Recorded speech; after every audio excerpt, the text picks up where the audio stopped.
রোজ পায়ে হেঁটে ছাত্রীর বাড়ি যায় মরিয়ম। পায়ে হেঁটে ফিরে আসে। রিকশায় যদি আসা যাওয়া করে তাহলে হিসেব করে দেখেছে সে যা পায় তার অর্ধেকটা ব্যয় হয়ে যায়। তাছাড়া হাঁটতে যে খারাপ লাগে ওর তা না। মাসের শেষে 30টা টাকা পাওয়ার আনন্দ হাঁটার ক্লান্তির চেয়ে অনেক বেশি, অনেক সুখপ্রদ। দুপাশের দোকানপাট, লোকজন দেখতে দেখতে এমনই পায়ে চলার পথে অনেক কিছু ভাবে মরিয়ম। বাবার কথা, মায়ের কথা, মাহমুদের কথা, আর জীবনে ঘটে যাওয়া সেই বিপর্যয়ের কথা। অনেক কিছু ভাবে মরিয়ম। ইদানিং সেলিনার বড় বোনের দেবর মনসুরের কথাও মাঝে মাঝে ভাবনার মধ্যে এসে যায়। সেলিনা ওর ছাত্রীর নাম। মনসুর আজকাল বড় বেশি আসা যাওয়া করছে ওদের বাসায়। প্রায় বিকেলেই আসে। বিশেষ করে মরিয়ম যখন সেলিনাকে পড়াতে যায় তখন। মরিয়ম ভাবে এবার থেকে লোকটা এলে তার সাথে আর কথা বলা যাবে না। কে জানে মনে কি আছে লোকটার। কোনো বদউদ্দেশ্যও তো থাকতে পারে। মানুষের খবর জানা সহজ নয়। জাহেদকে কত কাছ থেকে দেখেছিল মরিয়ম, তবু ওকে মনের গোপন কথাটি জানতে পেরেছিল কোনোদিন?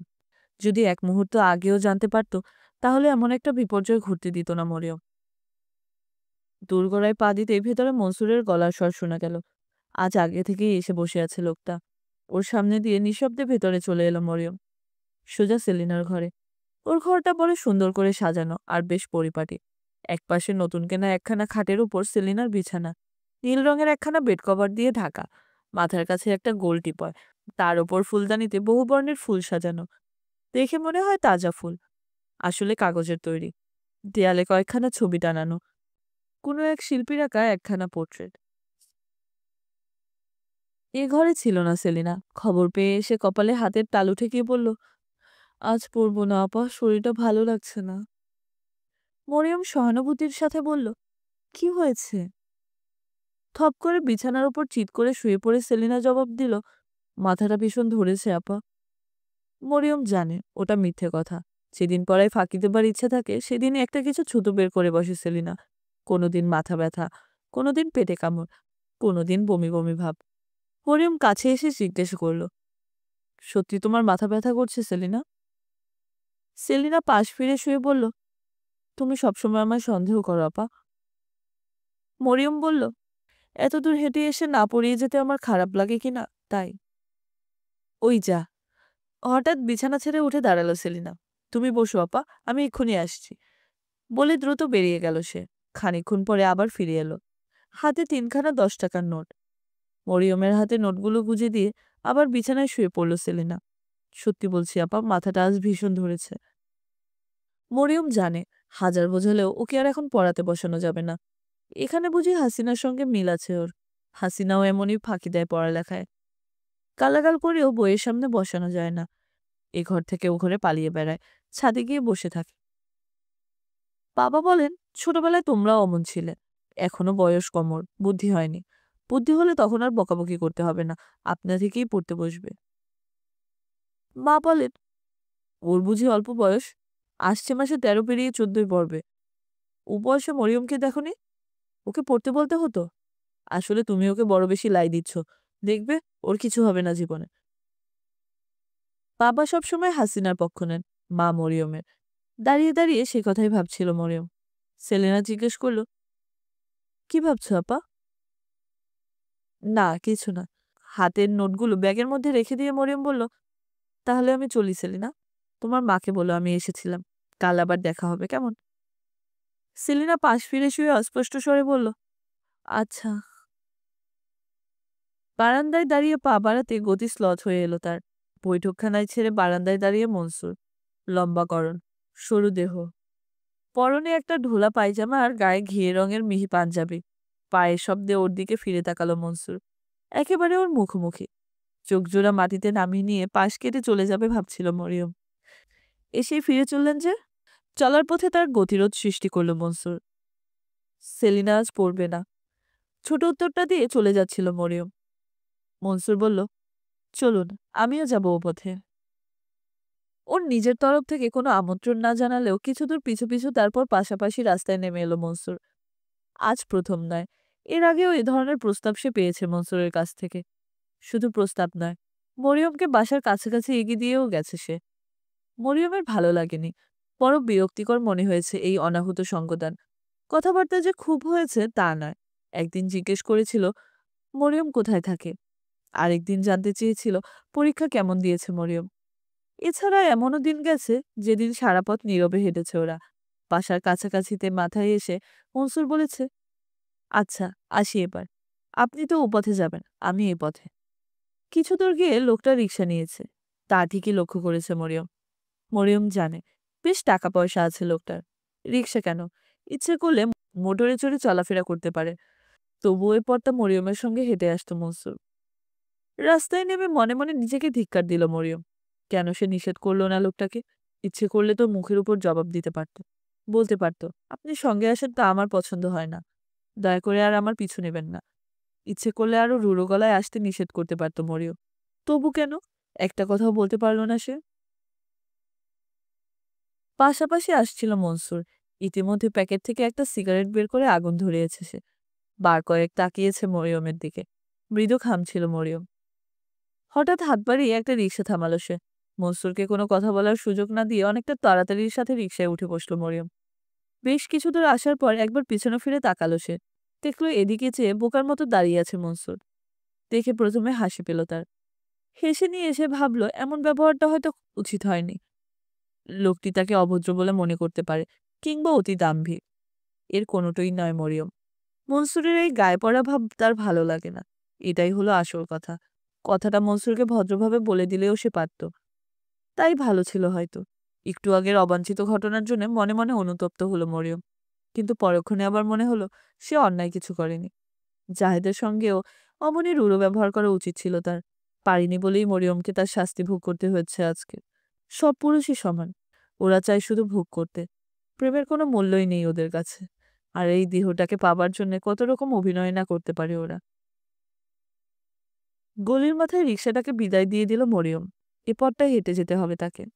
অন্ধকার গলিতে বিজলিবাতির প্রসার এখনো হয়নি। কয়েকটা কেরোসিনের বাতি আছে, টিমটিম করে সেগুলো জ্বলে। তাও সব সময় নয়। মাঝে মাঝে দুষ্ট ছেলেরা ঢিল মেরে চিমনিগুলো ভেঙে দেয়। তখন অন্ধকারে ডুবে থাকে গলিটা। বাঁ হাতে শাড়িটা একটু গুটিয়ে নিয়ে আবর্জনার স্তূপগুলো এড়িয়ে সাবধানে এগুতে লাগলো মরিয়ম। দুপাশের জীর্ণ দালানগুলোতে এর মধ্যে ঘুমের আয়োজন চলছে। সামনের বারান্দায় বসে কেউ কেউ গল্প করছে। ছোট ছোট ছেলেমেয়েদের সুর করে পড়ার আওয়াজও আসছে এ বাড়ি ও বাড়ি থেকে।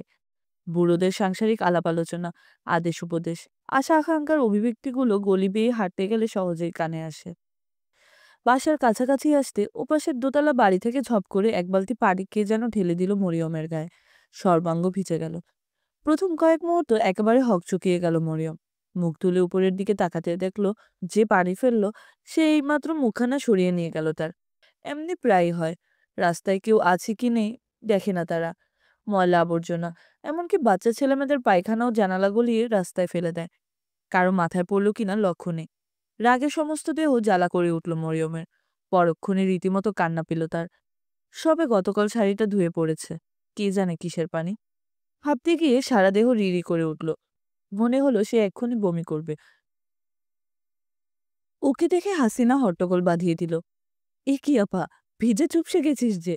কি হয়েছে হ্যাঁ? উপর থেকে পানি ফেলেছে বুঝি? এ হে হে, কি নোংরা পানি গো! মেঝেতে থুতু ফেলল হাসিনা। ওমা, মা, দেখে যাও। মরিয়ম স্যান্ডেল জোড়া দ্রুত খুলে রেখে কুয়োতলার দিকে যেতে যেতে বলল, আমার ছাপা শাড়িটা আর গামছাটা একটু দিয়ে যা হাসিনা। মা নামাজ পড়ছিলেন। বাবা হারিকেনের আলোয় বসে বসে খোকনকে পড়াচ্ছিলেন। হুমায়ুনের মৃত্যুর পর আকবর দিল্লির সিংহাসনে আরোহণ করেন। হাসিনার চিৎকার শুনে এবং মরিয়মকে সাবান নিয়ে কুয়োতলার দিকে তাড়াহুড়ো করে চলে যেতে দেখে বই থেকে মুখ তুলে তাকালেন তিনি। কি হয়েছে কি হয়েছে? মরিয়ম কিছু বলল না। শাড়ি আর গামছা হাতে চাপা আক্রোশে পাড়ার লোকদের জমের বাড়ি পাঠাতে পাঠাতে একটু পরে এ ঘরে এলো হাসিনা। হাসমত আলী আবার মুখ তুললেন বই থেকে। কি হয়েছে হাসিনা মুখ বিকৃত করে বলল, আপার গায়ে কারা নোংরা পানি ঢেলে দিয়েছে। কারা ঢাললো? কোথায় ঢাললো? হাসমত আলী ঠিক বুঝতে পারছিলেন না। হাসিনা কুয়োতলায় শাড়ি আর গামছাটা রেখে এসে বলল, আপা আসছিল, উপর থেকে কারা এক বালতি ময়লা পানি ঢেলে দিয়েছে ওর গায়ে। হাসমত আলী শুনে বললেন, চোখ বন্ধ করে হাঁটে নাকি? দেখে হাঁটতে পারে না? তোমার যত বেয়ারা কথা। নামাজের সালাম ফিরে সালেহা বিবি বললেন, উপর থেকে যারা ময়লা পানি ফেলে তাদের চোখ কি কানা হয়েছে? তারা মানুষ দেখে না? খোদা কি তাদের চোখ দেননি? স্ত্রীর কথায় প্রতিবাদ না করে চুপ হয়ে গেলেন হাসমত আলী। একটুকাল নীরব থেকে সালেহা বিবি বাকি নামাজ শেষ করার জন্য নিয়ত বাঁধলেন। সহজে ঘটনাটার ইতি করে দিয়ে হাসিনা শান্তি পাচ্ছিল না। সিঁড়ি বেয়ে ছাদে উঠে এসে পাশের বাড়ির বউটিকে ডেকে সবকিছু শোনালো সে। আপা আসছিলেন, হঠাৎ তার মাথায় এক বালতি ময়লা পানি ঢেলে দিয়েছে কে। আল্লাহ করুক, যে হাতে পানি ঢেলেছে সে হাতে যেন কুষ্ঠ হোক তার, কুষ্ঠ হয়ে মরুক। উত্তরে পাশের বাড়ির বউটি জানালো, কিছুদিন আগে তার ছোট দেবর আসছিল এমনই রাতে। কারা তার মাথার উপরে একরাশ ছাই ফেলে দিয়েছিল। লোকগুলো সব ইয়ে। নিচে এসে হাসিনা দেখল মরিয়ম স্নান সেরে ফিরে এসেছে। বসে বসে চুলে চিরুনি বুলোচ্ছে সে। সামনে টেবিলের উপর 3খানা 10 টাকার নোট। দেখে চোখজোড়া বড় বড় করে ফেলল হাসিনা। তারপর ছো মেরে নোটগুলো তুলে নিয়ে বলল, তুই বুঝি আজ টাকা পেয়েছিস আপা? আমাকে লিলি আপার মতো একটা শাড়ি কিনে দিতে হবে, নইলে আমি আর এগুলো আর দিব না। সত্যি দিব না বলছি। কিনে দিবি কিনা বল না আপা। দু হাতে মরিয়মকে জড়িয়ে ধরল হাসিনা। মরিয়ম বলল, এখন না, স্কুলের চাকরিটা যদি পেয়ে যাই তাহলে কিনে দেব, কথা দিলাম। তার কোনো ঠিক ঠিকানা আছে? অনিশ্চয় নির্ভর হতে রাজি হলো না হাসিনা। কবে যে চাকরি হবে হয় কিনা তাই কে জানে। শাড়ি যদি না কিনে দিস, একটা ব্লাউজ পিস কিনে দিবি বল। মরিয়ম কথা দিল, একটা ব্লাউজ পিস সে কিনে দিবে। আশ্বস্ত হয়ে টাকাগুলো ফিরিয়ে দিতে রাজি হলো হাসিনা, কিন্তু তখনই দিল না। ওগুলো কিছুক্ষণ থাকে ওর কাছে। হাতে নিয়ে আঁচলে বেঁধে ব্লাউজের মধ্যে রেখে এবং আবার বের করে নানাভাবে নোটগুলোর উষ্ণতা অনুভব করলো সে। ভাত খেতে বসে সালেহা বিবি বললেন, দে, ওগুলো ট্রাঙ্কে রেখে দিই। তোর কোনো ঠিক আছে? কোথায় হারিয়ে ফেলবি? দে এদিকে। এক লোকমা ভাত মুখে তুলে দিয়ে হাসিনা সরস দৃষ্টিতে মায়ের দিকে, তারপর নীরবে ভাতগুলো চিবোতে লাগলো। গোল হয়ে তারা বসেছিল খেতে। বুড়ো হাসপাতালি আর তার 2 মেয়ে মরিয়ম আর হাসিনা। সালেহা বিবিও খাচ্ছিলেন এবং পরিবেশন করছিলেন সকলকে। খোকনার দুলো খেয়ে দিয়ে অনেক আগে শুয়ে পড়েছে। মাহমুদ রোজ সন্ধ্যায় বেরিয়ে যায় ডিউটিতে, ফেরে সেই ভোর রাতে। আজ তার অফ ডে, তবু রাত 11টার আগে ফিরবে না সে। অফিসের রেস্তোরাঁয় বন্ধুদের বাড়িতে আড্ডা দিয়ে তবে ফিরবে বাসায়। খাবারটা ওর ঘরে রেখে দেন সালেহা বিবি। ফিরে এসে খেয়ে ঘুমার মাহমুদ।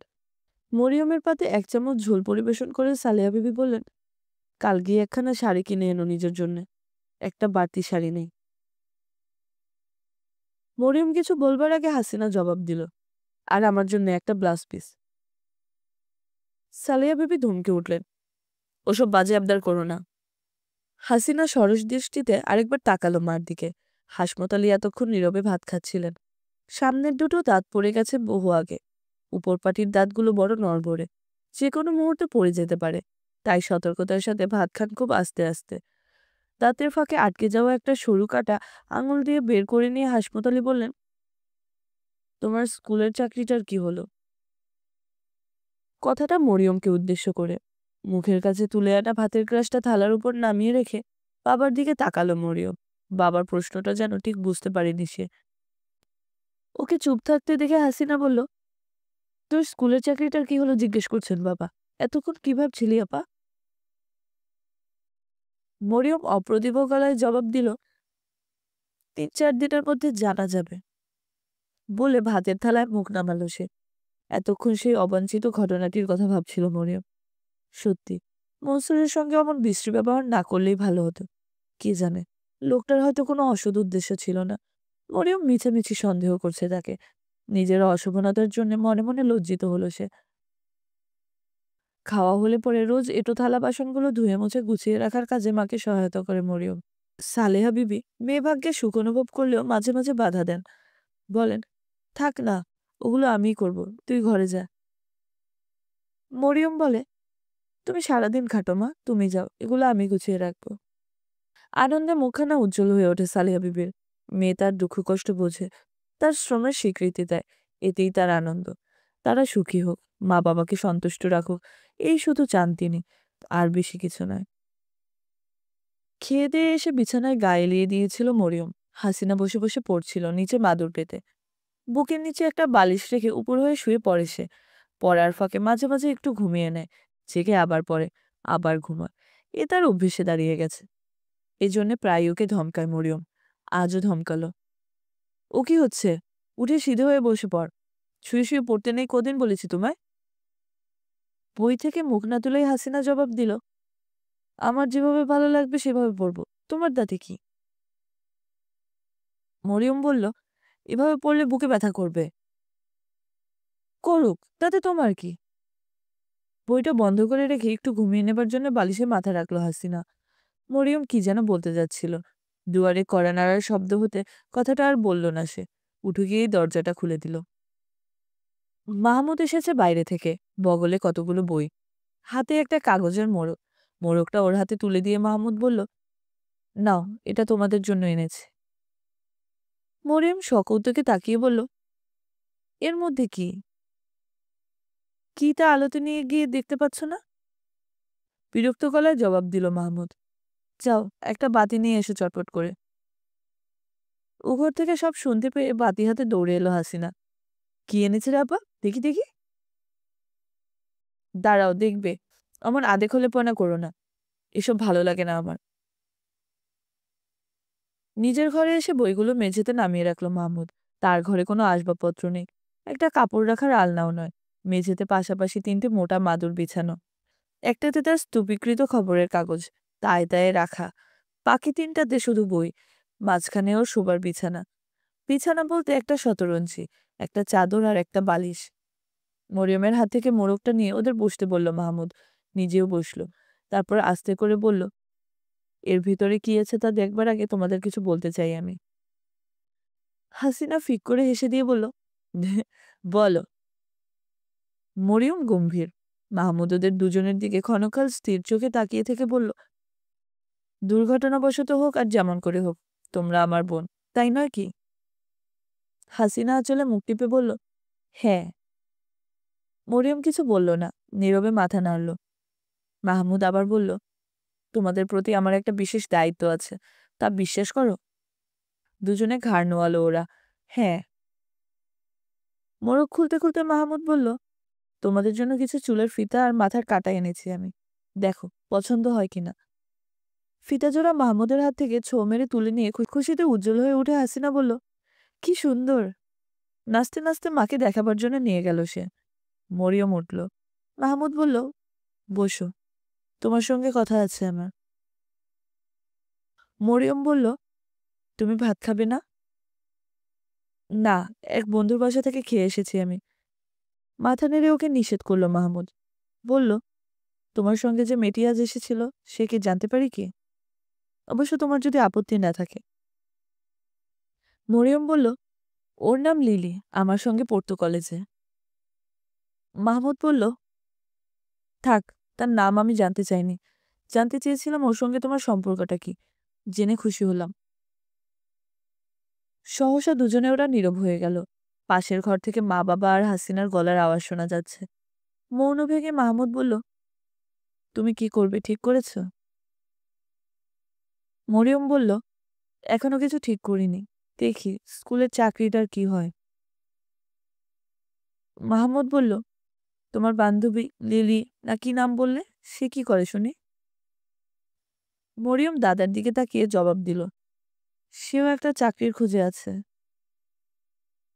হুম। মাহমুদ ক্ষণকাল চুপ করে থেকে বলল, যাও, এখন ঘুমোবো আমি। কাগজে মোড়ানো চুলের কাঁটাগুলো তুলে নিয়ে ধীরে ধীরে বেরিয়ে গেল মরিয়ম। ও চলে গেলে একটা সিগারেট ধরিয়ে লম্বা হয়ে শুয়ে পড়ল মাহমুদ। হাত বাড়িয়ে মাথার কাছে রাখা হাইরিকেনটা নিভিয়ে দিল সে। এখন সমস্ত ঘরটা অন্ধকারে ঢাকা। চারপাশে তাকালে এই অন্ধকার ছাড়া আর কিছু চোখে পড়ে না। সিগারেটের মাথায় শুধু এক টুকরো আলো, বিড়ালের চোখের মতো জ্বলছে। আশা নামক মানুষের আদিম প্রবৃত্তিটিও বোধহয় চিরন্তন এমনি করে জ্বলে। পাশ ফিরে শুয়ে মাহমুদ ভাবল, প্রধান সম্পাদক আজ কথা দিয়েছেন, আসছে মাস থেকে 10 টাকা বেতন বাড়িয়ে দেওয়া হবে তার। যদি তিনি তার কথা রাখেন, তাহলে সেই বাড়তি 10 টাকা প্রতি মাসে ভাই বোনদের জন্য খরচ করবে মাহমুদ। আর যদি ছলনার নামান্তর হয়, তাহলে? আর ভাবতে ভালো লাগে না মাহমুদের। সিগারেটটা অন্ধকারে ছুঁড়ে ফেলে দিয়ে ঘুমোতে চেষ্টা করে সে, কিন্তু সহসা ঘুম তার আসে না। সহস্র চিন্তায় এসে মনের কোণে ভিড় জমায়। মাঝে মাঝে মনে হয় রোজ রাতে এমনি ভাবনার জাল বুনতে বুনতে হয়তো জীবনটা একদিন শেষ হয়ে যাবে তার। জ্বলে জ্বলে ক্ষয়ে যাওয়া মোমবাতির মতো ধীরে ধীরে ফুরিয়ে যাবে সবকিছু। নিউজ সেকশনের লম্বা ঘরটায় এখন চোখের ওপর ভাসে। অনেক আশা নিয়ে একদিন মিলন পত্রিকায় চাকরি নিয়েছিল মাহমুদ। সাব এডিটরের চাকরি, মাসে 50 টাকা বেতন। অর্থের চেয়ে আদর্শ সাংবাদিক হওয়ার বাসনাই ছিল প্রবল। কালে কালে একদিন লুই ফিশার হবে শুনে senior sub editor Amjad Hossain শব্দ করে হেসে উঠেছিলেন। লুই ফিশার হবে? বেশ বেশ, অতি উর্বর মস্তিষ্কের কল্পনা বটে। বছরখানেক কাজ করো, তারপর লুই ফিশার কি চিংড়ি ফিশার, দুটোর একটা নিশ্চয়ই হতে পারবে।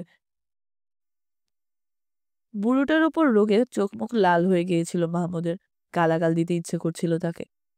আহা, শুধু শুধু বেচারাকে অমন হতাশ করে দিচ্ছেন কেন? আরেকজন বলেছিল টেবিলের ওপাশ থেকে। তারপর তারপর আর ভাবতে পারে না মাহমুদ। একটু পরে ঘুমিয়ে পড়ে সে। সকালে ঘুম ভাঙতে মুখ হাত ধুয়ে বাইরে বেরোবে বলে ভাবছিল মাহমুদ। এক টুকরো পাউরুটি আর এক কাপ চা এনে ওর সামনে নামিয়ে রেখে সালেহা বিবি বললেন, তুই কি বেরোবি এখন? হ্যাঁ। দড়িতে ঝুলিয়ে রাখা জামাটা নামিয়ে নিয়ে মাহমুদ বলল, আমার একটা কাজে যেতে হবে। খানিকক্ষণ ইতস্তত করে সালেহা বিবি বললেন, তোর বাবার শরীরটা আজ ভালো নেই, বাজারটা একটু দিয়ে যা। মাহমুদ কোনো জবাব দিল না তার কথার, যেন শুনতে পায়নি। এমনই ভাব করে নীরবে পাউরুটির টুকরোটা ছিঁড়ে ছিঁড়ে খেতে লাগলো সে। মা আবার বললেন, কি রে, কিছু বলছিস না যে? টাকা আনবো? না। মাহমুদ নির্বিকারভাবে জবাব দিল, আমার কাজ আছে বললাম তো। কোন দিন তোর কাজ থাকে না? সালেহা বিবি গম্ভীর হয়ে গেলেন। বুড়োটা রোজ বাজার করে এনে খাওয়ায়, এ বুড়ো বয়সে তাকে কষ্ট দিতে লজ্জা হয় না তোদের?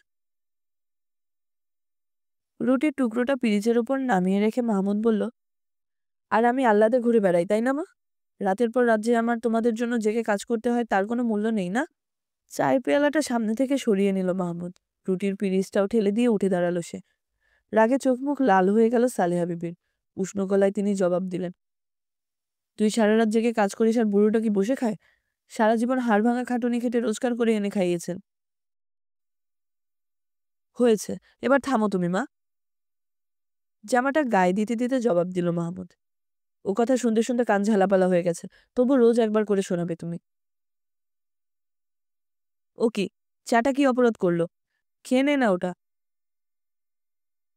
বাজারের প্রসঙ্গ ভুলে গিয়ে ছেলেকে চা খাওয়ানোর প্রতি লক্ষ্য দিলেন সালেহা বিবি। ও কি, চলে যাচ্ছিস কেন? চাটা খেয়ে যা। থাক, ওটা তুমি খাও গে। হনহন করে ঘর ছেড়ে বেরিয়ে গেল মাহমুদ। ও চলে যেতে ক্ষোভে দুঃখে চোখ ফেটে কান্না এলো সালেহা বিবির। আঁচলে চোখ মুছে ব্যথা শুয়ে জড়ানো নিজেকে ধিক্কার দিলেন তিনি। কোন দুঃখে পেটে ধরেছিলাম তোদের? কথাটা কানে এলো হাসমত আলীর। ও ঘর থেকে গলা উঁচিয়ে জিজ্ঞেস করলেন, কি হয়েছে? স্বামীর কণ্ঠস্বর শুনে নীরব হয়ে গেলেন সালেহা বিবি। এসব কথা স্বামীকে জানতে দিতে চান না তিনি, তাহলে তিনি মনে আঘাত পাবেন। হাসমত আলীও কোনো উত্তর না পেয়ে চুপ হয়ে গেলেন। মরিয়ম এসে বলল, একটু পরে আমি বাইরে বেরোবো মা, বাজারের টাকাটা দিয়ে দিও। মা অবাক হয়ে বললেন, তুই যাবি? মরিয়ম বলল, তাতে কিছু এসে যায় না মা, খোকনকে সঙ্গে দিও। হাসপাতালে এতক্ষণ মা মেয়ের আলাপ শুনছিলেন। শেষ হলে বললেন, ও কেন, আমি যাব বাজারে। সালেহা বিবি বললেন, তোমার শরীর খারাপ লাগছে বলছিলে না? ও কিছু না, আস্তে করে জবাব দিলেন হাসমত আলী। ঘর থেকে সেই যে হনহন করে বেরিয়ে এলো মাহমুদ। তারপর অনেক পথ মারিয়ে এগুলি ওগুলি পেরিয়ে বিশ্রামাগারের সামনে এসে দাঁড়ালো সে। দুটো বাইলেন এসে যেখানে মিলেছে তারই সামনে ছোট্ট একটা রেস্তোরাঁ। ভেতরে ঢুকতে কেরোসিন কাঠের কাউন্টারের ওপাশ থেকে ম্যানেজার খোদা বক্স বলে উঠল, ইয়ে হয়েছে মাহমুদ সাহেব, আজকের খবরের কাগজ পড়েছেন?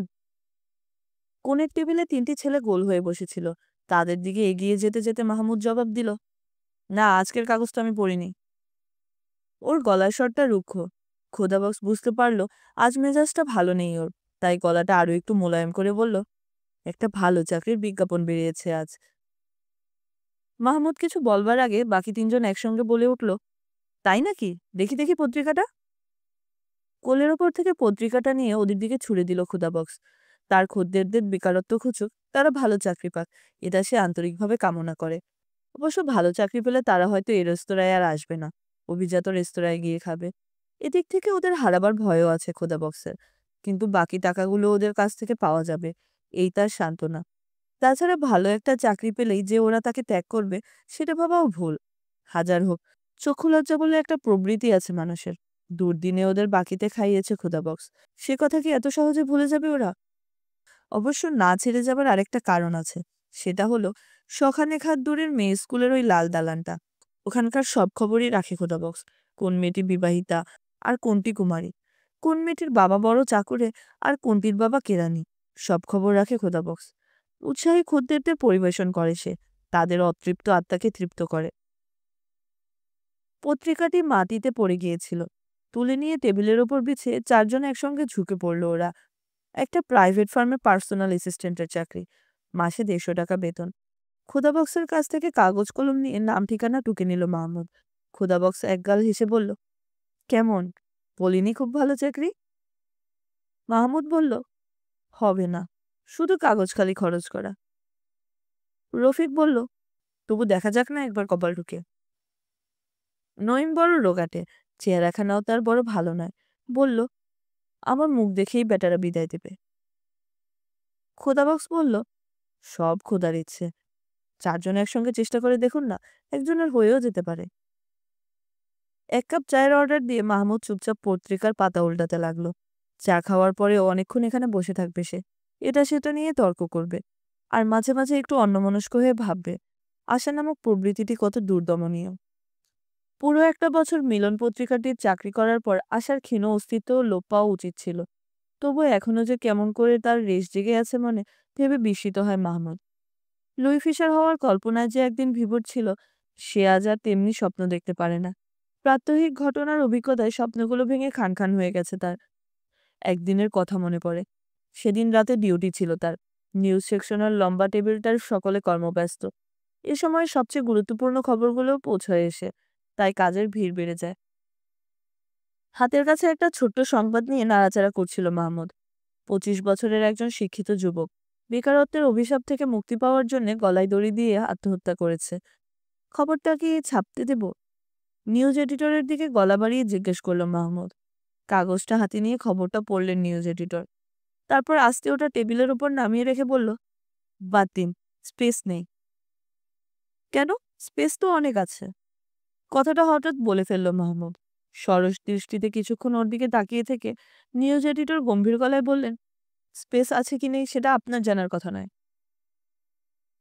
তারপর নীরব হয়ে যাওয়া ছাড়া আর কোনো উপায় ছিল না তার। এমনি ঘটনা প্রায় ঘটত। একদিন কোনো এক জনসভার লোকসমাবেশ নিয়ে তর্ক বেঁধে গেল স্টাফ রিপোর্টারের সঙ্গে। রিপোর্টার বলছিলেন, সবাই 5,000-এর বেশি লোক হয়নি। মাহমুদ বলল, মিথ্যে কথা, 50,000-এর ওপরে এসেছিল লোক। রিপোর্টার বললেন, আপনি চোখে বেশি দেখেন। মাহমুদ বলল, আমি যদি বেশি দেখে থাকি আপনি তাহলে কম দেখেন। কম দেখতে হয় বলেই দেখি। দুঠোঁটে এক টুকরো হাসি ছড়িয়ে চুপ করে গেলেন staff reporter. Senior sub editor Amjad Hossain এতক্ষণ নীরবে ঝগড়া শুনছিলেন ওদের। দুজনে সামলে একটা পানমুখী দিয়ে বললেন, মাহমুদ সাহেব এখন একেবারে বাচ্চা রয়ে গেছেন আপনি। লোক যে কেমন করে বাড়ে আর কেমন করে কমে তার কিছুই বোঝেন না। বলে শব্দ করে এক প্রস্তর হেসে উঠেছিলেন তিনি। বয়সে সামনে চা নামিয়ে রাখতে ভাবনায় ছেদ পড়ল। চায়ের পেয়ালায় চুমুক দিয়ে মাহমুদ বলল, তুমি ঘাবড়িও না খোদাবক্স, সামনের মাস থেকে 10 টাকা বেতন বাড়িয়ে দেওয়া হবে আমার। তার থেকে কিছু কিছু করে 1 বছরের সব পাওনা পরিশোধ করে দেব তোমার, বুঝলে? খোদাবক্স একমুখ হেসে বলল, তাই নাকি? বড় ভালো কথা, বড় ভালো কথা, শুনে বড় খুশি হলাম। নঈম বলল, এরপর আমাদের 1 কাপ করে চা খাওয়ানো উচিত তোমার মাহমুদ। মাহমুদ নির্বিকার গলায় বলল, খাও। বলে বয়কে ওদের 3 কাপ চা দেবার জন্য আদেশ করল সে। খোদাবক্সকেও 1 কাপ দিতে বলল। বয় চা নিয়ে এলে পর সামনে ঝুঁকে পড়ে মাহমুদ বলল, 10টা টাকা যদি বাড়ে আমার, তাহলে রোজ একটা করে সিগারেট খাওয়াবো তোমাদের। নঈম খুশি হয়ে বলল, আমার যদি চাকরিটা হয়ে যায় তাহলে রোজ 1 কাপ চা খাওয়াবো। রফিক কিছু বলল না, ও একটু অন্যমনস্ক আজ। তাহলে এই চাকরিটার জন্য তুমি দরখাস্ত করছো? মাহমুদ সপ্রশ্ন দৃষ্টিতে তাকালো। হ্যাঁ, তুমিও করো, নঈম জবাব দিল। রফিক উঠতে যাচ্ছিল। নঈম চেঁচিয়ে উঠল, ওকে, যাচ্ছ কোথায়, বসো। রফিক বলল, আর কত বসবো, বোধহয় আসবে না আজ। মাহমুদ জিজ্ঞেস করবে ভাবছিল, সে কে? নঈম বলল, আরেকটু বসো, এই এসে পড়বে। আজ বোধহয় ঘোড়ার গাড়িটা কোথাও আটকে পড়েছে। কে জানে, হয়তো রেলওয়ে ক্রসিং এর ওখানে হবে। মাহমুদ এতক্ষণে বুঝল, একটি মেয়ের অপেক্ষা করছে রফিক। ঘোড়ার গাড়িতে করে আসবে মেয়েটি। এখান থেকে রফিক তাকে দেখবে, শুধু চোখের দেখা। মেয়ের কথা উঠতে খোদাবক্স বলল, আপনাকে কত করে বলেছিলাম মাহমুদ সাহেব, সেই মেয়েটার সঙ্গে ঝুলে পড়ুন। তাহলে কি আজকে আপনার এই অবস্থা হতো? এতদিনে হ্যাটটাই পরে মোটর গাড়ি হাঁকাতেন। তার দিকে একটা তীক্ষ্ণ দৃষ্টি হানল মাহমুদ। কিছু বলল না। নঈম বলল, হ্যাঁ তাই তো। আজকাল সে মেয়েটিকে আর দেখি না তো। বিয়ে হয়ে গেছে বুঝি? খোদাবক্স মুখখানা বিকৃত করে বলল, বিয়ে হয়ে যাবে না তো কি? ওরা হলো বড় লোকের মেয়ে, বড় মহার্ঘ বস্তু। ও কি ফেলনা যে ঘরে থাকবে? কত ছেলে লাইন বেঁধে থাকে বিয়ে করার জন্যে। হয়েছেও তাই। এই তো গেল মাসে মেয়েটার বিয়ে হয়ে গেছে এক ইঞ্জিনিয়ারের সাথে। ছেলেটির বড় জোর বরাত। বিয়ের কিছুদিন পরে স্কলারশিপ বাগিয়ে আমেরিকায় চলে গেছে। নঈম প্রশ্ন করল, আর সে মেয়েটি? মেয়েটিকে কি রেখে যাবে নাকি? খোদাবক্স জবাব দিল, সঙ্গে করে নিয়ে গেছে আমেরিকায়। পত্রিকার উপর ঝুঁকে পড়ে মাহমুদ একটা খবর পড়ায় মনোযোগী হবার চেষ্টা করলো, কিন্তু কিছুতে মন বসাতে পারল না সে। কাগজটা মুড়ে রেখে অনেকটা বিরক্তির সাথে উঠে দাঁড়ালো সে। তারপর আকস্মিকভাবে চলি বলে বিশ্রামাগার থেকে বেরিয়ে এলো মাহমুদ। বেরোবার পথে সে শুনতে পেল নঈম বলছে, আহা, যাবে আর কি, বসো না। ঘোড়ার গাড়িতে আসতে আজ বড় দেরি হচ্ছে, নিশ্চয়ই এসে পড়বে এক্ষুনি। বসো, আর কাপ চা খাও। বুঝতে কষ্ট হলো না মাহমুদের, রফিককে উদ্দেশ্য করে কথাগুলো বলছে নয়। বিশ্রামাগার থেকে বেরিয়ে কোথায় যাবে ভাবছিল মাহমুদ। পেছনে কে যেন নাম ধরে ডাকলো। ফিরে তাকিয়ে দেখে শাহাদাত দাঁড়িয়ে, পরনে একটা পায়জামা, গায়ে পাঞ্জাবি আর হাতে গুটি কয় বই। কি হে, এখানে কোথায় এসেছিলে? পুরনো বন্ধুর সঙ্গে দেখা হতে মনটা ভালো হয়ে গেল মাহমুদের। শাহাদাত বলল, প্রেসের কিছু টাকা পাওনা ছিল একজনের কাছে, 2 বছর আগের টাকা। হেঁটে হেঁটে সারা হলো। আজ দেবো কাল দেবো করে ব্যাটা শুধু ঘুরুচ্ছে আমায়। মাহমুদ গম্ভীর হয়ে বলল, বাকি দাও কেন? শাহাদাত বলল, আগে কয়েকটা কাজ করিয়েছিল, তাই দিয়েছি। হুম। মাহমুদ চুপ করে গেল। খানিকক্ষণ পর শাহাদাত আবার বলল, তুমি তো আজকাল আর ওদিকে আসো না। আমি না প্রায় তোমার কথা জিজ্ঞেস করে, আসো না একদিন। মাহমুদ সংক্ষেপে বলল, আসবো। শাহাদাত শুধালো, কবে? মাহমুদ বলল, সে দেখা যাবে পরে। এসো, তোমাকে এক কাপ চা খাওয়াই। পুরনো বন্ধুকে সাথে নিয়ে আবার বিশ্রামাগারে ফিরে এলো মাহমুদ। কোণের একখানা টেবিলে এসে দুজনে বসলো ওরা। নঈম আর রফিক ঝুঁকে পড়ে নিজেদের মধ্যে কি যেন আলাপ করছে। ক্ষুধাবক্স কাউন্টার থেকে মুখ তুলে মাহমুদকে এবং বিশেষ করে শাহাদাতকে লক্ষ্য করল উৎসুক চোখে। নতুন খদ্দের, এর আগে কখনো দেখেনি তাকে। এক কাপ চায়ের অর্ডার দিল মাহমুদ। শাহাদাত বলল, তুমি খাবে না? না, এই একটুকু আগে এক কাপ খেয়ে বেরিয়েছি। পকেট হাতড়ে বিড়ি আছে কিনা দেখল মাহমুদ। বিড়ি নেই। মুখখানা গুমুট করে বসে রইল সে। শাহাদাত শুধল, কি হয়েছে? মাহমুদ বলল, না কিছু না। চুপ করে কেন? কথা বলো। ছেলেমেয়েরা সব কেমন আছে? ওদের কথা আর বলো না। হতাশ গলায় শাহাদাত বলল, বড়টার পেটের অসুখ আর ছোটটার সর্দি কাশিতে ভুগছে। হুঁ। টেবিলে কোনোই ঠেকিয়ে হাতের তালুতে মুখ রাখলো মাহমুদ। বয় এসে সামনে চা নামিয়ে রাখতে বলল, নাও চা খাও। শাহাদাত নীরবে চা খেতে লাগলো। মাহমুদ চুপচাপ। পরদিন শঙ্কিত মন নিয়ে ছাত্রীর বাড়িতে এলেও একটা ব্যাপারে মরিয়ম নিশ্চিত হতে পারল না। মনসুরের সঙ্গে অমন দুর্ব্যবহার করা উচিত হয়নি। আজ যদি তার সঙ্গে দেখা হয় এবং দেখা হবে তা জানতো, তাহলে তার কাছে ক্ষমা চাইবে সে। ক্ষমা যদি নাও চায়, তবু ভালোভাবে ভদ্রভাবে কথা বলবে মনসুরের সঙ্গে। যতদিন তার কাছ থেকে কোনো অশোভনতা প্রকাশ না পায়, ততদিন সহজ সম্পর্ক বজায় রাখবে মরিয়ম। বাইরের বারান্দায় দাঁড়িয়ে সেলিনা কি যেন করছিল। ওকে আসতে দেখে মৃদু হেসে অভ্যর্থনা জানালো। মরিয়ম বলল, আমার আজ একটু দেরি হয়ে গেছে সেলিনা। সেলিনা বলল, আমি ভাবছিলাম আর তুমি আসবে না আপা। অহেতুক চমকে উঠল মরিয়ম। সেলিনাকে কিছু বলেনি তো মনসুর? পরক্ষণে নিজেকে সামলে নিয়ে বলল, কেন বলো তো? সেলিনা নিজের ঘরের দিকে এগিয়ে যেতে যেতে জবাব দিল, রোজ ঠিক সময়টিতে আসো কি না, তাই।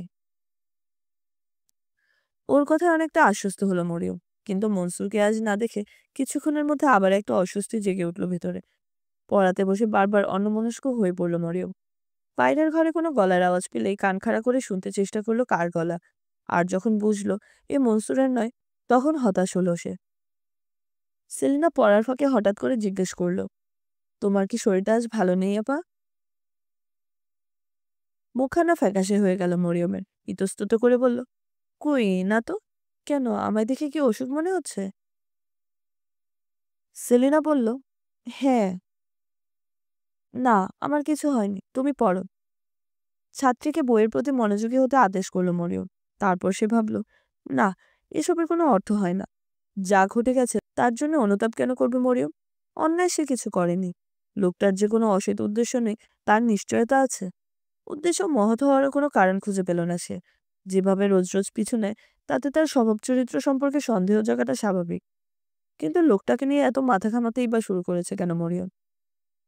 পড়ানো শেষ করে সবে বিদায় নেবে, এমন সময় মনসুরকে হঠাৎ দোরগড়ায় দেখে প্রথমে অবাক হলো, পর মুহূর্তে ফ্যাকাশে, এবং তারপর রক্তাভ হলো মরিয়ম। মনসুর এগিয়ে বলল, কি খবর, কেমন আছেন? ওর গলার স্বরে কোনো জড়তা নেই, গতকালের ঘটনার কোনো রেশ নেই। শুনে ঈষৎ বিস্মিত হলো মরিয়ম। পরক্ষণে সে মৃদু হেসে বলল, ভালো। আপনি কেমন? এতটুকু কথার এত উচ্ছ্বাস প্রকাশ নিজের কাছেই ভালো লাগলো না মরিয়মের। মনসুর একটু কাল সন্ধানী দৃষ্টিতে তাকালো। কণ্ঠস্বরটা ওর কাছেও বড় নতুন ঠেকেছে আজ। কয়েকটা নীরব মুহূর্ত। কি যে হলো, বড় ভয় করতে লাগলো মরিয়মের। মুখ তুলে ওর দিকে তাকাতে সাহস হলো না। চলি সেলিনা। এক নিঃশ্বাসে কথাটা বলে দ্রুত রাস্তায় বেরিয়ে এসে যেন হাঁপ ছেড়ে বাঁচল মরিয়ম। কিছু দূরে এসে একবার পেছনে ফিরে দেখল সে, না, আজ আসছে না মনসুর। প্রথমে কিছুটা স্বস্তি বোধ করলেও খানিকক্ষণ পরে মরিয়মের মনে হতে লাগলো বোধহয় লোকটা অসন্তুষ্ট ওর ব্যাপারে, তাই আজ আর এলো না এগিয়ে দিতে। মনটা খারাপ হয়ে গেল মরিয়মের। বাসায় ফিরতে একটা মিহি কান্নার শব্দ শুনতে পাচ্ছিল মরিয়ম। খোকনকে সামনে পেয়ে উৎকণ্ঠিত গলায় জিজ্ঞেস করলো, কি হয়েছে রে খোকন, কাঁদছে কে? খোকনের চোখ জোড়া ছলছল করছিল।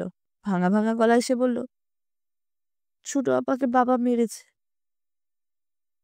কেন? প্রশ্নটা খোকনকে করলেও তার উত্তরের প্রতীক্ষায় দাঁড়িয়ে রইল না মরিয়ম। অন্ধকার ঘরে পা দিতে হাসিনার কান্নাটা আরো জোরে শোনা গেল। বিছানায় উপর হয়ে বালিশে মুখ গুজে কাঁদছে সে। আবছা দেখা যাচ্ছে তাকে। ওর গায়ের ওপর একখানা হাত রেখে মৃদু গলায় জিজ্ঞেস করলো মরিয়ম, কি হয়েছে রে হাসি? এক ঝটকায় ওর হাতখানা দূরে সরিয়ে দিল হাসিনা। খানিকক্ষণ নীরবে দাঁড়িয়ে থেকে স্যান্ডেলটা চৌকির নিচে রেখে দিল মরিয়ম। অন্ধকারে দাঁড়িয়ে ব্লাউজটা ধীরে ধীরে খুলল সে। বডিসটা খুলে রাখলো আলনার উপরে। শাড়িটা পাল্টে নিল। তারপর নিঃশব্দে মায়ের ঘরে এলো সে। কি হয়েছে মা? হাসিনা কাঁদছে কেন? বলে মায়ের দিকে চোখ পড়তে রীতিমতো আর্তনাদ করে উঠল মরিয়ম। এ কি, কি হয়েছে মা? চওড়া চৌকিটার উপরে শুয়ে মা, মাথাটা আগাগোড়া ব্যান্ডেজ করা। বাবা পাশে বসে মৃদু পাখা করছেন তাকে। হাসমত আলী হাতের ইশারায় মরিয়মকে জোরে কথা বলতে নিষেধ করলেন। সালেহা বিবি ঘুমোচ্ছেন এখন, তাকে জাগানো ঠিক হবে না। একটু পর বাবার কাছ থেকে সব জানতে পারল মরিয়ম। কতদিন তিনি বারণ করেছেন সকলকে ছাদে উঠে দৌড়ঝাঁপ না দিতে। পুরনো নড়বড়ে ছাদ, কখন ভেঙে পড়ে কোনো ঠিক ঠিকানা নেই। তবু রোজ ছাদে উঠে খেলবে হাসিনা। আজও বিকেলবেলা খেলছিল সে। নিচে তোর মা বসে বসে চাল বাঁধছিলেন। পোয়াখানেক ওজনের একখানা ইট ছাদ থেকে খসে তার মাথার উপর এসে পড়ল। বাইরে ওই কুয়োতলায় রাখা আছে, গিয়ে দেখে আয় তুই। ঘরের কোণে আলো নিয়ে দেখ, কত রক্ত জমে আছে সেখানে। হাসমত আলী থামলেন। তিনি তখন বাসায় ছিলেন। আয়োডোনা নিয়ে ব্যান্ডেজ করে দিয়েছেন সালেহা বিবির মাথায়। রাতের রান্নাবান্না কিছুই হয়নি। দুলুটা কাঁদতে কাঁদতে এই একটু আগে ঘুমিয়ে পড়েছে।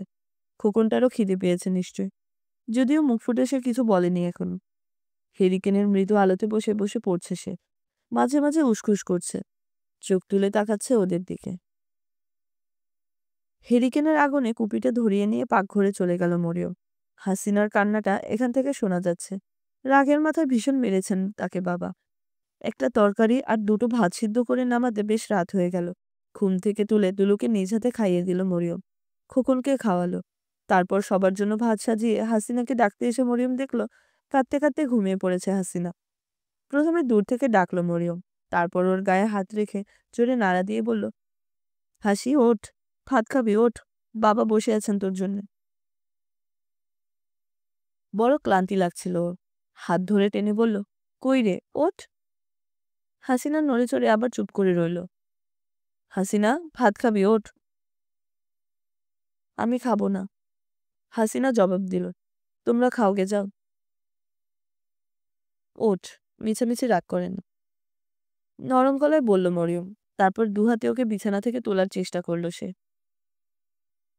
আই ভালো হবে না বলছি, আই আই। ওর হাতে একটা কামড় বসিয়ে দিল হাসিনা। উহ বলে ওকে ছেড়ে দিল হাসিনা। হাসিনা আবার চুপচাপ। ওকে একা ফিরে আসতে দেখে হাসমত আলী শুধলেন, কি, হাসিনা এলো না? মরিয়ম আস্তে করে জবাব দিল, ও খাবে না। হাসমত আলী মাটির দিকে তাকিয়ে কিছুক্ষণ নীরবে কি যেন ভাবলেন। মুখখানা গম্ভীর এবং বিরক্তিপূর্ণ। একটু পরে নিজেকে শোনাচ্ছেন যেন, এমনই করে বললেন, বয়স কি কম হয়েছে ওর? তবু একটু কাণ্ড কেন হলো না? বিয়ে হলে ও স্বামীর ঘর করবে কেমন করে? মরিয়ম বলল, ভাত খাবে এসো বাবা। হাসমত আলী বললেন, তুমি খাও গে, আমার খিদে নেই। স্ত্রীর পাশে বালিশটা টেনে কাত হয়ে শুলেন তিনি। মরিয়মকে দাঁড়িয়ে থাকতে দেখে আবার বললেন, তুমি দাঁড়িয়ে রইলে কেন? যাও, খেয়ে ঘুমিয়ে পড়ো, অনেক রাত হয়েছে। আরও অনেকক্ষণ চুপচাপ দাঁড়িয়ে রইল মরিয়ম। তারপর পাকঘরে গিয়ে ভাত তরকারিগুলো ভালোভাবে চাপ দিয়ে 2 গ্লাস জল খেয়ে নিজের ঘরে ফিরে গেল। থাক, সেও খাবে না আজ। হাসিনা ঘুমোচ্ছে, মৃদু নাক ডাকছে ওর। বাইরের দরজাটা বন্ধ করা হয়েছে কিনা দেখে এসে শুয়ে পড়ল মরিয়ম। শুধু এই বাড়িতে নয়, পুরো পাড়াটাই ঘুম নেমেছে এখন। দুই একটা বাড়ি থেকে অন্ধকার ঝাঁপিয়ে মাঝে মাঝে শোনা যাচ্ছে দুই একটা গলার স্বর। গলির হ্যাংলা কুকুরগুলো ডাকছে কখনো কখনো। আর কোনো শব্দ নেই। কয়েকবার ব্যর্থ চেষ্টা করলেন, কিন্তু ঘুমোতে পারলেন না হাসমত আলী। রাতে ঘুম না হওয়া বড় বেদনাদায়ক। বিশেষ করে এই নীরবতার মাঝখানে এক রাত জাগতে গেলে অনেক চিন্তা এসে জমাট বাঁধে মাথায়। একান্তভাবে কোনো কিছু চিন্তা করার এটাই বোধহয় প্রকৃত সময়। অতীত, ভবিষ্যৎ, বর্তমান ছুরি দিয়ে কেটে কেটে জীবনটাকে বিশ্লেষণ করার মতো প্রবৃত্তি না হলেও জীবনের ক্ষণস্থায়ী মুহূর্তগুলো, টুকরো টুকরো ঘটনাগুলো স্মৃতি হয়ে দেখা দেয় মনে। সেখানে আনন্দ আছে, বিষাদ আছে, ব্যর্থতা আছে, সফলতা আছে, হাসি আছে, অশ্রু আছে। অতীতের মতো বর্তমানে যেন ঘড়ির পেন্ডুলামের মতো ওঠা আর পড়ার মধ্য দিয়ে এগিয়ে চলেছে। ভবিষ্যৎ কেমন হবে কেউ তা বলতে পারে না। তা কি খুব সুন্দর হবে, না আরো মলিনতায় ভরা হবে? ভাবতে ভাবতে একটুখানি তন্দ্রা এসেছিল। একটা ধাড়ি ইঁদুরের কিচকিচ ডাকে তন্দ্রা ছুটে গেল তার। চোখ মেলে চারপাশে তাকালেন হাসমত আলী। আবার চোখের পাতা জোড়া বন্ধ করলেন। তারপর ছেলেমেয়েদের কথা ভাবতে লাগলেন তিনি। বড় ছেলে মাহমুদ, সবার বড় ও। কিন্তু ওর উপর খুব বেশি নির্ভর করতে পারেন না তিনি। কি যে হবে ওর খোদা জানেন। লেখাপড়া শিখেছে, বছর 3 হলো বিয়ে পাশ করেছে। তার এই গ্র্যাজুয়েট হবার পেছনে নিজের কোনো অবদান খুঁজে পান না হাসমত আলী। পত্রিকায় চাকরি করে নিজের টাকায় পড়েছে মাহমুদ। মেট্রিক পাশ করার পর বাবার কাছে বেশি কিছু দাবি করেনি। দাবি করলেও দিতে পারতেন কিনা সন্দেহ। নিম্নপদস্থ কেরানির পক্ষে ছেলেমেয়েদের লেখাপড়া শেখানো শুধু কষ্টসাধ্য নয়, দুরূহ বটে। তাই মাহমুদের নিজের ইচ্ছার উপরে কোনো রকম খবরদারি করার সাহস পান না তিনি। জোর করে কিছু নির্দেশ দেবার পিতৃসুলভ ইচ্ছে থাকলেও তাকে দমন করেন হাসমত আলী। নিজেকে অপরাধী মনে হয় ছেলের কাছে। মরিয়মের কাছে অপরাধী হাসমত আলী। মেট্রিক পর্যন্ত ওর পড়ার খরচ জুগিয়েছেন তিনি। তারপর এবাড়ি ওবাড়ি ছাত্রী পড়িয়ে কলেজে পড়েছে মরিয়ম। এই তো মাস 2 হলো ইন্টারমিডিয়েট পরীক্ষা দিয়েছে সে। তারপর হাসিনা। ভাবতে ভাবতে একসময় ঘুমিয়ে পড়েন হাসমত আলী। ঘুমিয়ে ঘুমিয়ে অনেক স্বপ্ন দেখেন। সেই যে মায়ের সঙ্গে ঝগড়া করে বাসা থেকে বেরিয়ে গেল মাহমুদ, তারপর দুদিন তার কোনো দেখা নেই। এমনই হয়, মাঝে মাঝে বাসার সবার সঙ্গে ঝগড়া করে কয়েকদিনের জন্য নিরুদ্দেশ হয়ে যায় মাহমুদ। বন্ধু বান্ধবের বাসায় গিয়ে থাকে, হোটেল রেস্তোরাঁয় খায়, পকেটে পয়সা না থাকলে উপোস করে কাটায়। সকালে তখনও মাথার যন্ত্রণায়, গায়ে মৃদু জ্বর ছিল সালেহা বিবির। মরিয়মকে ডেকে শুধলেন তিনি। হ্যাঁ রে, মাহমুদ ফিরেছে? মায়ের পাশে বসে মরিয়ম সংক্ষেপে বলল, না। মা যন্ত্রণায় কাতর গলায় বললেন, কার যে স্বভাব পেল, কিছু বলবার উপায় নেই, অমনি রাগ করে। ওকে নিয়ে আমি কি করি বলতো? মায়ের কিছু বলতে যাবার আগে হাসমত আলী উষ্ণ গলায় বললেন, কি দরকার ছিল ওকে রাখাবার? জানো তো ও ওরকম। তবু ওসব কথা বলতে গেলে কেন? খোকনের কাছ থেকে মাহমুদের বাড়ি না আসার কারণটা জানতে পেরেছিলেন তিনি। তখন থেকে স্ত্রীর উপরে অসন্তুষ্ট হয়ে আছেন হাসমত আলী। মাহমুদকে কোনো কারণে রাগাবার পক্ষপাতী তিনি নন। স্বভাবে উচ্ছৃঙ্খলতা দোষ থাকলেও সে নিশ্চয়ই বখাটে ছেলে নয়, তা বোঝেন হাসমত আলী। সংসারে টাকা পয়সা দিয়ে প্রতি মাসে সাহায্য করছে সে। লেখাপড়া আর জানাশোনার দিক থেকেও বাবার চেয়ে সে অনেক বড়। তাছাড়া ছেলেমেয়েদের সকলের ভবিষ্যৎ ওর হাতে নির্ভর করছে। নিজে যে কোনো সময় মারা যেতে পারেন, সে জ্ঞান রাখেন হাসমত আলী। তখন মাহমুদ না থাকলে কে দেখবে ওদের? মরিয়ম মেয়ে, ওর ওপর কতটুকু ভরসা করা যেতে পারে? দিন সবসময় একরকম যায় না। মাহমুদ একদিন একটা ভালো চাকরি পেয়ে যেতে পারে, সে আশাও রাখেন হাসমত আলী। হাসমত আলীর কথার জবাবে উচ্চবাচ্য করলেন না সালেহা বিবি। নীরবে ছাদের দিকে তাকিয়ে রইলেন তিনি। মরিয়ম উঠে যেতে যেতে বলল, তুমি এ নিয়ে বেশি ভেবো না মা, দুপুরে অফিসে গিয়ে ওর খোঁজ নেব আমি। হাসমত আলী অফিসে গেলে মায়ের আশেপাশে অনেকক্ষণ ঘোরাফেরা করলো হাসিনা। ঈদ পরে তার মাথা ফেটে গেছে, সেজন্য মনে মনে অনুতপ্ত সে। সালেহা বিবির চোখে তন্দ্রা ছিল, তাই প্রথমে নজরে আসেনি। পরে দৃষ্টি পড়তে ইশারায় তাকে কাছে ডাকলেন তিনি। ইতস্তত করে দূরে দাঁড়িয়ে রইল হাসিনা। সালেহা বিবি আবার ডাকলেন, এদিকে আয় হাসি। এবারে গুটি গুটি পায়ে পাশে এলো হাসিনা। ওর গায়ে হাত বুলিয়ে দিয়ে মা বললেন, তোর মুখখানা এত শুকনো কেন রে? মায়ের বুকে মুখ গুজে হঠাৎ কেঁদে উঠল হাসিনা। মা, আমি আর উঠবো না মা, আর ছাদে উঠবো না। সালেহা বিবি তার চুলে সিঁথি কেটে দিয়ে বললেন, ও মা, এতে কাঁদবার কি আছে? কাঁদে না মা, ছাদে যাবি না কেন? 100 বার যাব। হাসিনা তবুও বলল, না, আর যাব না মা। আপাকে কাঁদতে দেখে গালে আঙুল পরে দুলো অবাক হয়ে তাকিয়ে দেখছিল। ওর দিকে চোখ পড়তে সালেহা বিবি বললেন, দেখ হাসি, দুলোটা কেমন নোংরা হয়ে আছে। ওকে একটু কুয়োতলায় নিয়ে ভালো করে চান করিয়ে দে না মা। অন্য সময় হলে ঠোঁট বাঁকিয়ে সেখান থেকে দূরে সরে যেত হাসিনা। এখন গেল না। মায়ের বুক থেকে মুখ তুলে একটু হাসলো। তারপর খুশি মনে দুলোকে কুয়োতে চান করাতে নিয়ে গেল হাসিনা। রাতে পত্রিকা অফিসে এসে দারোয়ানের হাতে একখানা চিঠি পেল মাহমুদ। দারোয়ান বলল, এক মেম সাহেব দে গিয়া।